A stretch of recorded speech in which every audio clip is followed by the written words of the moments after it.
Reporter.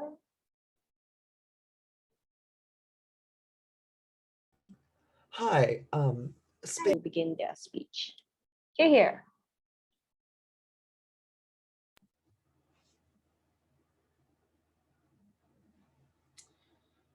Panel, gay conservatives have always existed. It is only in recent years that the conservative movement has become less homophobic and more accepting, such that identifying as both queer and conservative is no longer a death sentence and for their careers, for their livelihoods, and in many cases, for themselves, in which hate crimes exist and internal party structures mean the purging of gay queer conservatives in many parts of the world. I think it is important that queer people of both political identities, liberal or conservative, are able to live their lives, participate in mainstream discourse, because the comparative is one in which they are hidden away, embedded, and have to hide either part of their identity, which we will explain is bad. So the first thing I'm going to do is explain why this rise has occurred and what it looks like and what the counterfactual is. Then I'm going to explain why this leads to less homophobia writ large in society, especially in the pockets of society that are most homophobic. And lastly, I'm going to talk about why this empowers a good political discourse and a moderation of the worst aspects of society. So on the first count, on why this discourse is specifically important and what the counterfactual is. The first thing to say here is that conservatism always existed within the queer community and individuals always held those beliefs. How do we know this? First of all, I just think it's largely improbable that the counterfactual world is one in which everyone is liberal or holds onto beliefs that are those, because things that are conservative beliefs, like the importance of family or that fiscal policy should be a certain way, are always held, regardless of society, to a certain extent.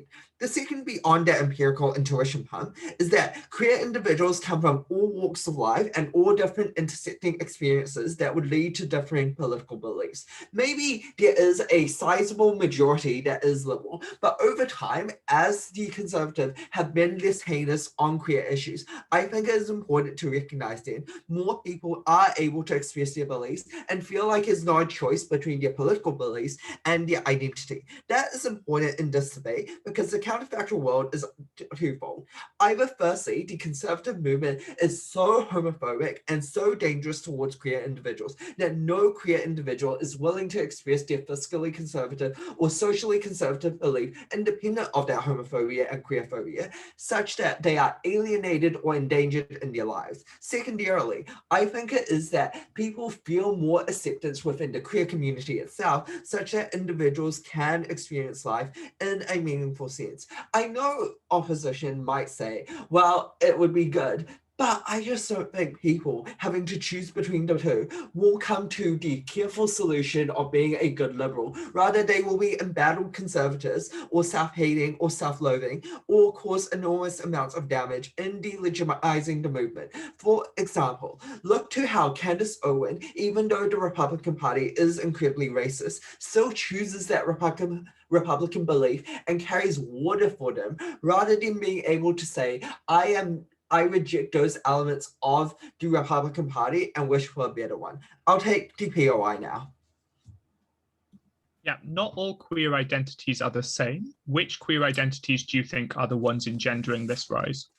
Yeah, so obviously there are intersectional privileges within that. Yes, more queer white men are going to be the ones who are going to be conservative, but I also think that it's changing with individuals like Caitlyn Jenner who are trans and conservative, or individuals who have wealth privilege and who just want a tax cut or believe that lower taxes are a better way even for the queer community. So the second thing I want to talk about is why there's less queerphobia and transphobia and homophobia.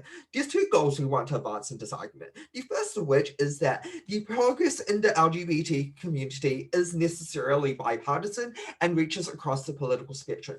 Firstly, because the goals themselves need to be in that achieved in that way to be one, long-lasting, that is to say, across the spectrum and bipartisan, but secondarily, so there's social acceptance of those goals, so you do not have regional pockets in which highly conservative societies do not respect queer individuals. The second issue here is that, and part of that goal, is we do not want the litigation of queer issues to be hyper-partisan in a way that means the very existence of queer individuals is on debate all the time. That is incredibly traumatizing, that your rights are always contingent to that political debate.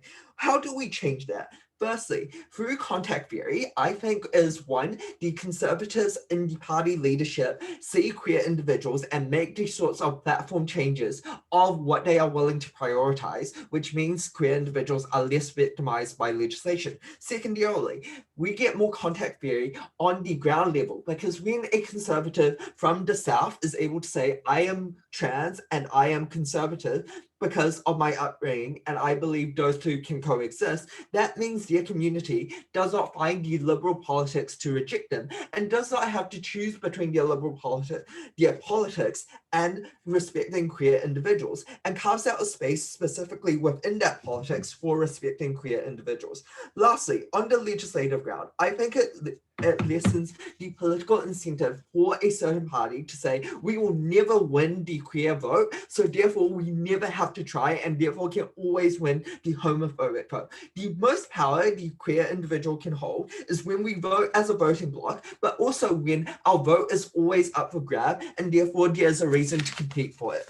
The last thing I want to end on is why this is a moderating influence on political parties, especially those that are deeply homophobic or parts of society that are deeply homophobic. Because the types of discourse we've had in the status quo, where there were only progressive queer individuals for a large part of the 20th century, led to these sorts of party politics in which the right-wing party did not moderate, and there is a possibility of moderating on the types of queer issues that I think the other teams will talk about, because we now have a Tory party in the UK that is much more accepting, not perfectly accepting, compared to the Republican Party in the United States. I think that is due to the fact that we are able to moderate in that party, that gay conservatives exist, and we have the party power and platform within that issue. Because in their world is a world in which those politicians and conservatives never come out, never express their identity,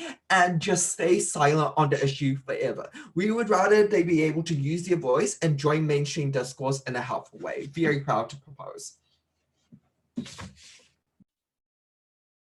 Thank you very much, Prime Minister, for that speech. Sorry, just want to remind everybody, if you have a specific way to take your POIs, please indicate it before starting your speech so that everyone is clear. All right, thank you, Prime Minister, for that speech. Can I invite the Leader of Opposition? Here. Am I audible? Yes. All right.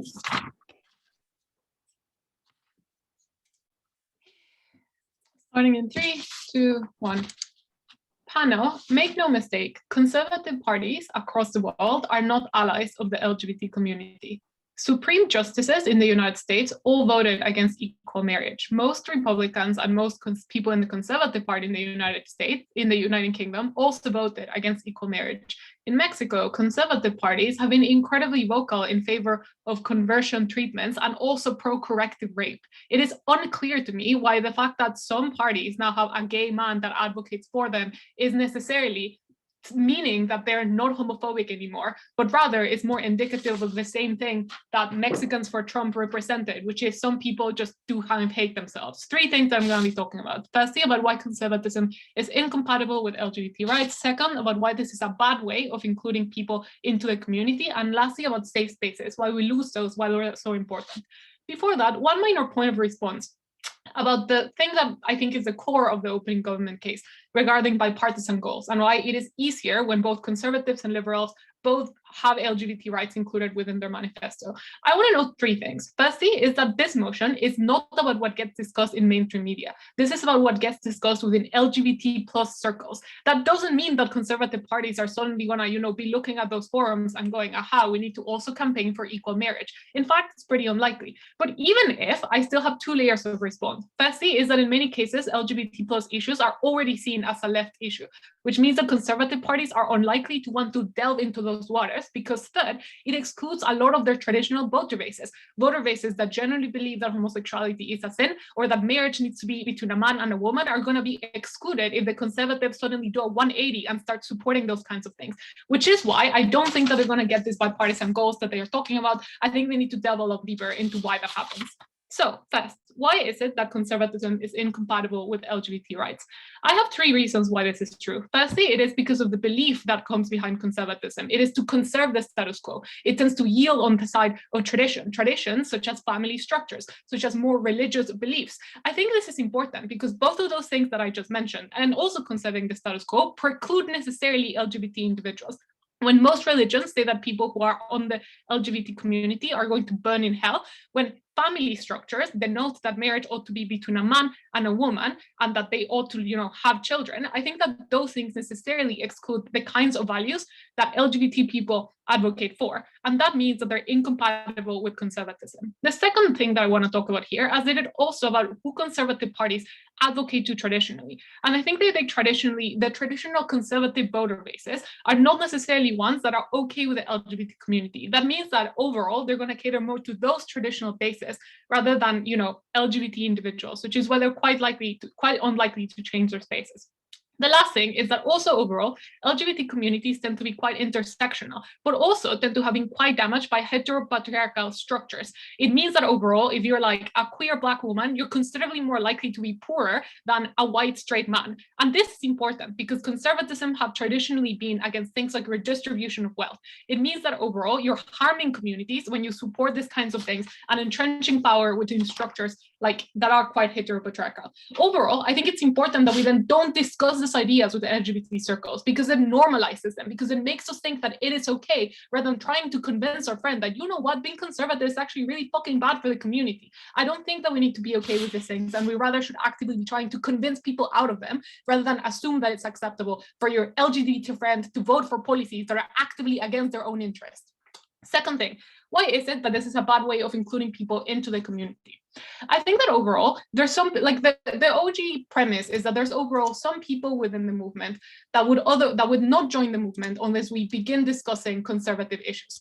I think that overall, there's sort of two things here. I think that one, this is not necessarily true. A lot of people start out with conservative parents. Like my mother is uber religious, right? And I was told that LGBT people were not good and she votes conservative in Mexico. But the important thing is that being part of the LGBT community in many cases acts as a gateway because you value things like your rights and your sexuality, which means that you're more likely to get into alternative forums, alternative discussions, to go and have a look at the other side of policies and eventually change your mind. This doesn't happen when those very same circles that would otherwise make you see other perspectives tell you that it's perfectly okay to believe what you believe. And I think this is bad. But secondly, is that we're more than willing to make the trade-off, right? We agree that there's some individuals who just value their ideology more than their identity.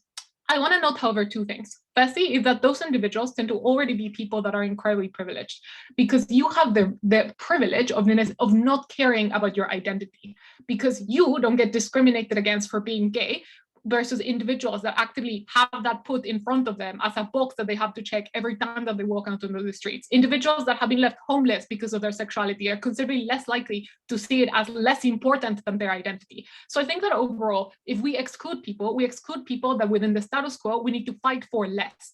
Why is this so important? And here's the second thing that I want to talk about. It's just less important that those individuals are represented because they overall have less issues when the status quo already caters to them. But second is because when we start catering to them within our discussions, they become a weapon that is actively utilized against the LGBT community. The idea that there is a right way to be LGBT, that, oh, look, we don't have to support free bathroom access for people across the gender spectrum because those like conservative gay men are telling us that they also believe in the gender binary. And I think that that's incredibly important. The last thing then that I want to talk about is in relation to safe spaces. I think that overall, the LGBT community is full of people that have been actively hurt by conservative policies, people that have been left homeless, people that don't have access to welfare, people that don't have the capacity to transition towards the gender that they actually are because of conservative policies, people that aren't allowed to marry because of conservative policies, or people that were discriminated against and consistently hurt by those policies. I think that therefore it is incredibly damaging that when they come into a space where they expect to find understanding, community, support, and methods via which they can create advocacy for themselves and for others, they're instead told that we value conservatism as a valid ideology. They have to consistently continue to defend their identity, not just in the outside world where conservatism was already in the norm, but also within LGBT circles that they come to for understanding. It's also especially important to note that these are traditionally voices that are less confident, right? Like how if you're a woman, you're considerably less likely to participate in male-dominated spaces. Equally, I think that, I don't know, like Black lesbian is less likely to participate than a very, very confident, like conservative gay man. And I think that that means that those voices are drowned out, but also that those individuals then lose out on incredibly important and valuable safe spaces. At the end of the day, I think this locks out safe spaces. It is not a useful tool of inclusion and makes us consider an ideology that we generally shouldn't. At the end of the day, vote opening up.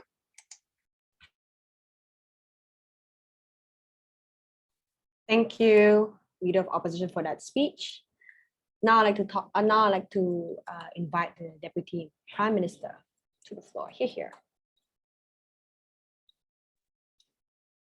Kia ora, can you hear me?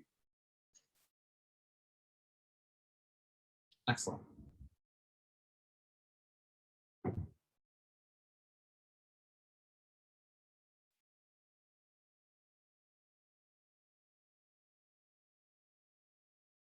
It would be extraordinarily self-defeating in the wake of the enormous homophobia of conservative parties as identified in Lucia's speech, to say that one of the two remaining enormous social wings of our society, adopting the once extraordinary radical position that two men having sex is a normal part of society, is a bad thing.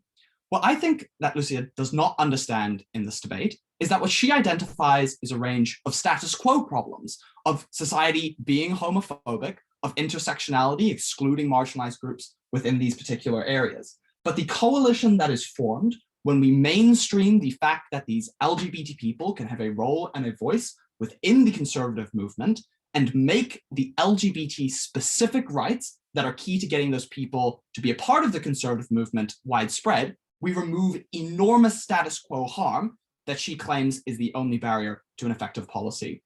It follows that I'll discuss three things.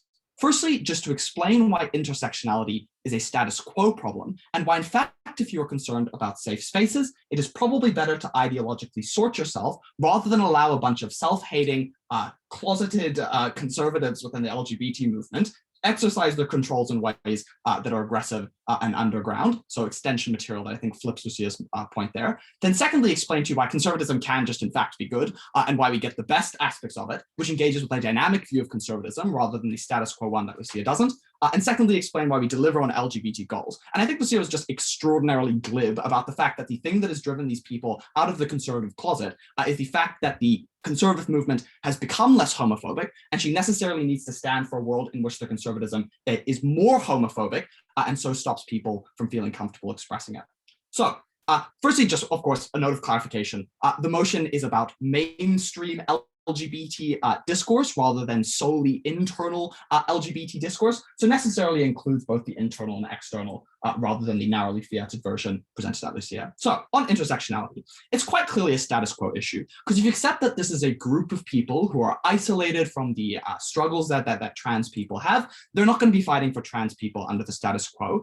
And if you say that the one link that holds these people to these other people is the fact that they want to exercise gay rights, well, we win the gay rights fight if we get the conservative movement to be sufficiently non-homophobic that we have, say, for example, the increase in gay people that are willing to identify as conservative, that link is going to be broken either way. So as soon as we have the success on gay rights, people who are only held to the rest of the movement by the fact that they are gay, splitting off is going to happen. And in a society that is necessarily intersectional, you are always going to solve the problem of white gay people before you solve the problem of trans people. So essentially you just kick the problem of intersectionality down the road. So there's no, just to be clear, there's no benefit Lucia proved. What she identified was a status quo problem that necessarily must be solved. We solve it now rather than just somehow solving it in the future, provides no plausible way to move forward. But I think what I'm going to do now, which is interesting, is flip Lucia's material about safe spaces. Because under the status quo, these conservatives already exist within the LGBT movement, but simply do not express it. All of the points about intersectionality are true here, and we think, in fact, aid the point that we want to make. Because we get these people out of their conservative closet, and that makes it much more easy to identify these people, especially when they're behaving badly, and ostracize them from the community. Because in the past, in the 80s, 70s, and 90s, there was an enormous problem of white gay men with huge amounts of privilege dominating these spaces, not having any identifiable feature which allows you to identify them and push them out. When under the status quo, what you form is left-wing LGBT safe spaces, where people don't need to engage with conservatives. And we see that happening all of the time under the status quo, rather than creating a toxic environment where these people full of self-hate and self-loathing dominate the spaces in a way because they cannot form their own spaces. So we gain the safe spaces that Lucia promises. My second point is why conservatism can be good, and we in fact get the best aspects of it. And I'll first just challenge the, identify that necessarily you'll have a prior as to whether or not you think that conservatism is good or bad. The opposition does need to justify a little bit more clearly why conservatism is bad, even if it's an LGBT tournament. We shouldn't just accept that, but also to note that conservatism is dynamic rather than non-dynamic, which means it can get better. And when you assume that it is a static, even if you think it's good or bad, the fact that it can get better is a positive win in this debate. So what do we deliver? Firstly, a little bit of extension. We get the good parts of conservatism, like the fact that they want to build institutions and often operate as a check on populism. And I want to note the rise of someone like Donald Trump isn't a reflection on conservatism succeeding. It's a reflection on conservatism failing and conservatism being unable to convince people that the current institutions in society are solid and deserve to be protected and upheld, like the institution, say, for example, of immigration, which is actually a center point of many conservative movements around the world. Importantly, you are able to talk to the left using the common link of these new LGBT ambassadors and tell them that they should care about these ideas as well. And I think the left-wing movements should embrace the idea that you should build institutions. But importantly, and I think what Sam noted here, is that it softens the hard edges of conservatism, because these people have felt pain. They're more likely to support redistribution. And just as Latinos joining the conservative movement in the United States has made them embrace welfare policies that are more friendly to extended families, in the same way, we reject Lucia's assertion that conservatism fundamentally is linked to a heteropatriarchal version, and it can, in fact, be extended. And I just want to note that conservatism used to not allow women to vote. They used to think gay people should receive the death penalty. And insofar as you can accept that they've made enormous progress on those issues, you shouldn't just accept the bland assertion they can never make progress on others. And I think this is the key crux of the debate and why we robustly are able to take the first. We deliver on LGBT goals by depolarizing this issue, which firstly protects LGBT people from being the center of a harrowing debate where their rights are constantly in question and they're forced to justify themselves in the face of withering opposition, and secondly, just achieve those goals, because only in a context where there's less homophobia in conservatism are you able to consistently and sustainably deliver things like marriage and not have conservatives blocking it at every step, which is a problem, once again, that Lucia identifies but never wants to solve in her speech. So firstly, let's look at the arguments she had in response. Firstly, they hate themselves. Once again, just a status quo problem. Those people will continue to exist. Then she wanted to say there'd be no change. Well, firstly, the internal changes within the LGBT movement had downstream effects. If people are more conservative, feeling more comfortable being conservative within the LGBT movement, they also feel more comfortable running, say, for a Tory safe seat in an election in the UK, and therefore have all of the benefits that Sam wants to claim. But secondly, if things are already homophobic, you have to accept Lucia's analysis that things can't get better. That's ahistorical. We've seen these movements get better all of the time. So if you want to boil down the issue of what we've proven in this debate, it is to say that having vocal conservative LGBT people who have not conceded on the line that LGBT issues are important and have instead been able to amplify their message in a compelling way, you should not accept that that is anything but a good thing, and you should not allow your biases about conservatism to convince you that it can never improve.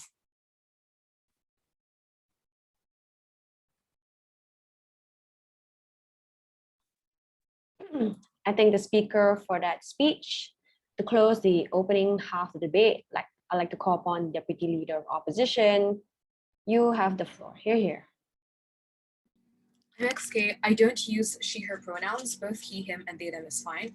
I'm going to take POIs by asking people to turn on their videos and wave. I'll take CG. And if you can't do that because your Wi-Fi is poor, I'm okay with you guys just unmuting and saying POI.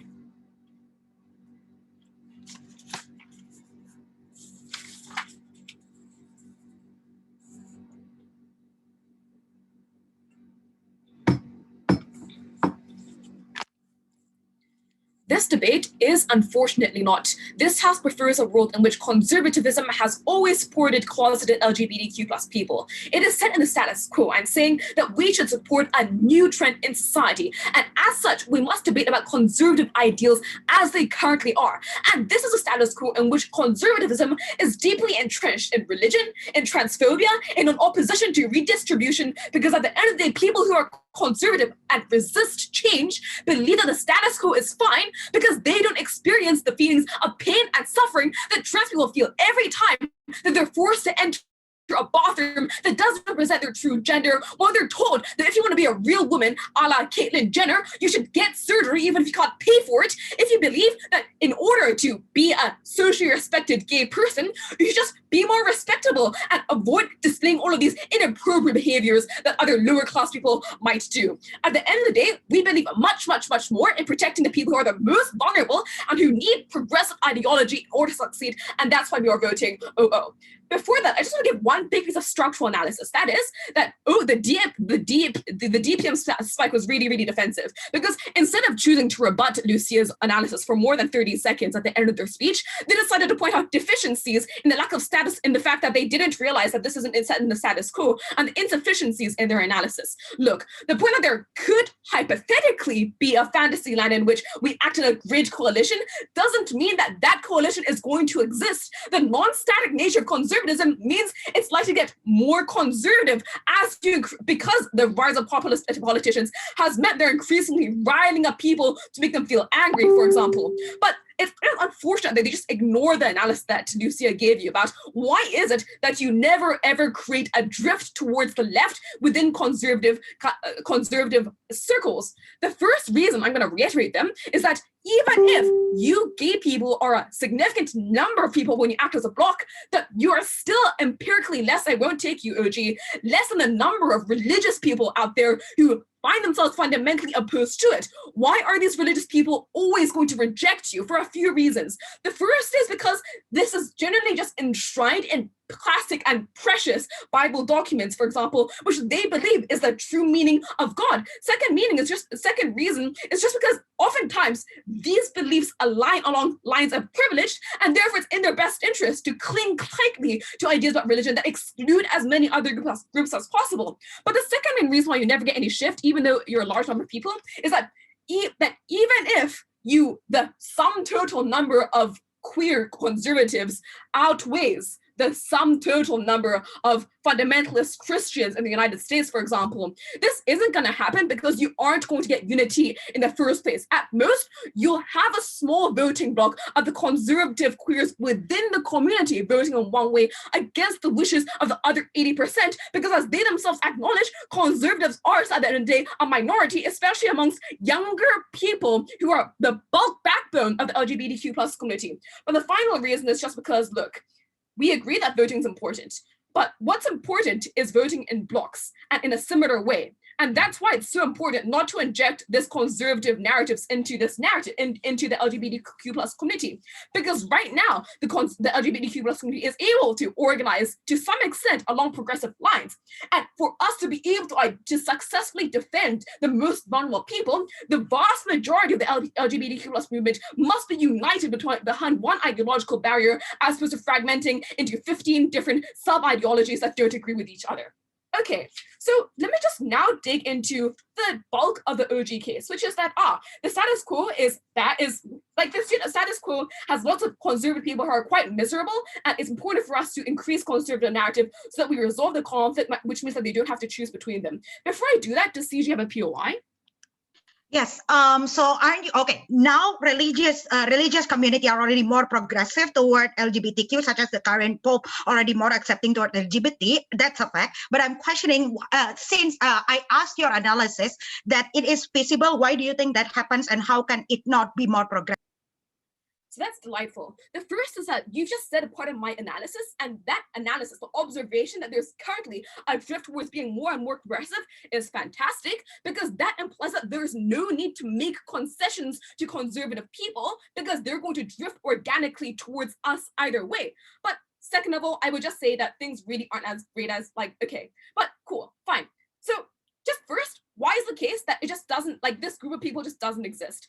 Because I think the reason is that for most people, politics is secondary to things like sexuality, like gender identity, because you exist in your body every second of the day, and it's often secondary to learned behaviors such as which ideologies do I prefer. For those reasons, I think that people generally don't discuss politics as much as they do very much in LGBTQ plus societies, which is fantastic, because that means that even if people exist within these LGBTQ plus circles who are conservative, they are less vocal because they perceive that having been wrong about their identity, realizing that there are other people out there who like guys as they do, for example, means that they are much, much more willing to perceive themselves as a student rather than as the teacher and keep their mouths shut, especially when it comes to intersectional identities such as things like gender, things such as race, things such as income inequality. And I think that's they're often actually very, very likely to change their minds and become more progressive because they want to believe that their communities were wrong,